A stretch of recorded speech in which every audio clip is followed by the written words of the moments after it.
நில்லு, எங்க போயிட்டு இருக்க? நோட் எடுத்துட்டு இவ்வளோ வேகமா? ஆள் இருக்கிறது கூட கண்டுக்கல. அதுவா, இந்த தெருவிலாஸ்ல ஒரு அங்கிள் இறந்து போயிட்டாங்க. அதான் மொய் எழுதலான்னு நோட்டும் பெண்ணும் எடுத்துட்டு போயிட்டு இருக்கேன். அடிப்பாவி, இறந்துட்டாங்கன்னு சொல்லிட்டு மொய் எழுதுறதுக்கு நோட் எடுத்துட்டு போயிட்டு இருக்கியா? இது என்னடி நியாயம்? நீ போன வாரம் என்ன பண்ண? உன் ஃப்ரெண்டோட மேரேஜுக்கு போய் நீ தானே மொய் எழுதுன. இப்ப நான் எழுதுறேன்.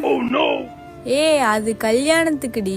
கல்யாணத்துக்கு மொய் எழுதுறது ஒரு நியாயம் இருக்கு. நீ என்ன டெத்துக்கெல்லாம் மொய் எழுதுற? கல்யாணம் பண்ணணும்னு காசை கொஞ்சம் கொஞ்சமா சேர்த்து வச்சு பத்திரிகை அடிச்சு ஊரை கூப்பிட்டு என்ன சாப்பாடு போறோன்ற முதல் கொண்டு பார்த்து கல்யாணம் பண்றோம். அதுக்கு போய் மொய் வைக்கிறீங்க. ஆனா இந்த இழப்புன்றது திடீர்னு வருது. எப்ப சாவு வரும்னு யாருக்குமே தெரியாது. ஹாஸ்பிட்டல் கொண்டு போகணும், அது கலையணும், அதை அடக்கம் பண்றதுக்கான செலவுகள் நிறைய இருக்கு. திடீர்னு இறந்தனால அவங்க ஃபேமிலி கையில காசு இருக்குமா இல்லையான்னு கூட ஒன்றும் தெரியாது. அது மட்டும் இல்லாம ஒரு வீட்டில் இருக்கவங்க இறந்துட்டாங்கன்னா அந்த வீட்டில் இருக்கவங்க வேலைக்கு போக 1 மாசம் ஆகும். அதுல இருந்து மீள பல நாள் ஆகும். அதுக்கு மொய் எழுதுறது எல்லாமே தப்பு இல்லை, அதுதான் நியாயமும். இப்போ இந்த நோட் எடுத்துட்டு போயிட்டு அங்க முன்னாடி யார் வராங்களோ அவங்க கிட்ட இருந்து வசூல் பண்ணி நான் எழுத போறேன். எழுதி அந்த வீட்டுக்கு கொடுப்பேன்.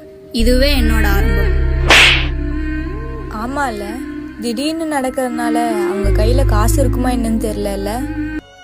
கல்யாணத்துக்கு சப்போர்ட் பண்றோமோ இல்லையோ, இந்த விஷயத்துக்கு கண்டிப்பா சப்போர்ட் பண்ணி தான் ஆகணும். இந்தா, என் பேர்ல ஒரு 500 ரூபாய் எழுதிரு. சரி. இது நல்லதா கெட்டதான்னு தெரியல, ஆனா இது நடைமுறைக்கு வந்தா எப்படி இருக்குன்னு நீங்க கமெண்ட்ல சொல்லுங்க.